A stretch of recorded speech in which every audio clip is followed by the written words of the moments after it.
बागेश्वर धाम के पीठाधीश्वर धीरेन्द्र शास्त्री ने राजकोट में दिव्य दरबार सजाने से पहले विरोधियों पर बड़ा हमला बोला। बागेश्वर धाम सरकार धीरेन्द्र शास्त्री ने स्वामीनारायण मंदिर में दर्शन के बाद विरोधियों की तुलना रावण से कर दी। धीरेन्द्र शास्त्री ने एक सवाल के जवाब में कहा कि दिव्य दरबार का विरोध करने वाले रावण के खानदानी हैं, पर उनके पास कुछ करने के लिए है नहीं।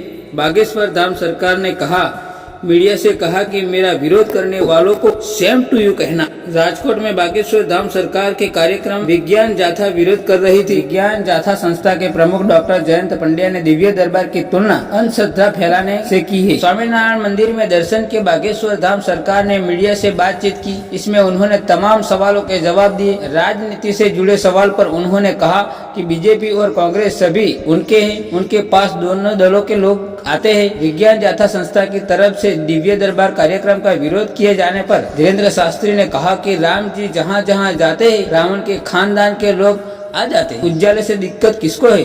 उल्लुओं को है। इसी प्रकार राम राज्य से किसी को दिक्कत है? राक्षसों को दिक्कत है। वे चाहते हैं कि राम राज्य नहीं आना चाहिए। धीरेन्द्र शास्त्री ने कहा कि विरोध करने वाले को मेरी तरफ से सेम टू यू कहना। बागेश्वर धाम सरकार ने यह भी कहा कि मेरा विरोध करने वाले को ज्यादा दिक्कत है तो उनको भेजना, मैं उनकी खुजली दूर करूं। अपने दिव्य दरबार और बयानों को लेकर सुर्खियों में रहने वाले बागेश्वर बाबा ओडिशा के बालसोर में हुए रेल हादसे पर बोले।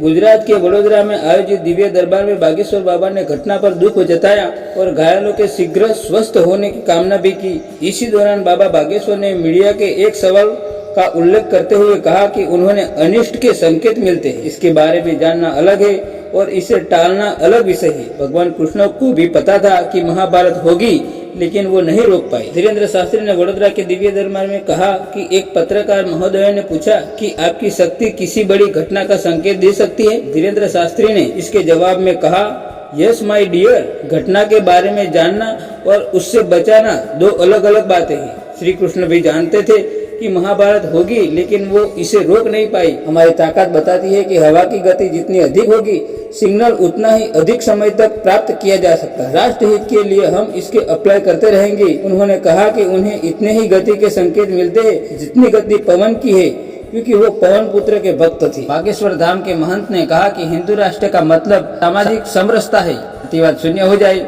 और मंदिर का धन सनातन धर्म पर खर्च किया जाए। वही उन्होंने ये भी कहा कि राम की यात्रा पर पत्थर फेंकने वालों को भारत में नहीं रहना चाहिए। इतना ही नहीं, धीरेन्द्र शास्त्री ने यह भी कहा कि अगर आज हिंदू राष्ट्र के लिए आवाज नहीं उठाई गई तो जो हाल साक्षी का हुआ वह और भी बहन बेटियों का हो सकता है।